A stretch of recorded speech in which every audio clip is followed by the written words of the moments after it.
Windows டெஸ்க்டாப்பில் right click பண்ணிக்கோங்க. New அப்படிங்கிற option போயிட்டு ஷார்ட்கட் அப்படிங்கிறத கிளிக் பண்ணுங்கள். ஒரு விண்டோ வருது இல்லையா, இதில் ஷட் டவுன் ஸ்பேஸ்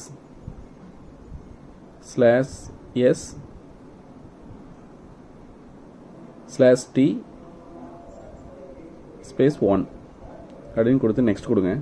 இப்போ உங்கள் நேம் ஒன்று வைக்கணும். ஷட் டவுன் அப்படின்னு சொல்லிட்டு நேம் கொடுத்துருங்க. ஃபினிஷ் கொடுத்துருங்க. இப்போ இதை ரைட் கிளிக் பண்ணிவிட்டு ப்ராப்பர்ட்டிஸ் போங்க. சேஞ்ச் ஐக்கான்ங்கிறத கிளிக் பண்ணுங்கள். ஓகே கொடுத்துருங்க. ஷட் டவுன் சிம்பிள் இருக்குது பாருங்கள் ரெட் கலரில், அதை செலக்ட் பண்ணிவிட்டு ஓகே கொடுங்க. அவ்வளோதான். அப்ளை ஓகே கொடுத்துருங்க. இப்போ ஷட் டவுன் ஐக்கான் வந்து க்ரியேட் பண்ணியாச்சு. இது கிளிக் பண்ணிங்கன்னா மிஷின் ஷட் டவுன் ஆகிடும். இப்போ ரைட் கிளிக் பண்ணிவிட்டு பின் டு டாஸ்க் பார்னு ஒரு ஆப்ஷன் இருக்கும், அதை செலக்ட் பண்ணிட்டீங்கன்னா உங்கள் டாஸ்க் பாரில் இது ஐக்கானாக பின் ஆகிடும்.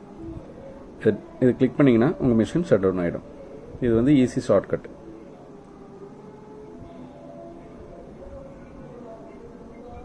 Okay guys, thank you.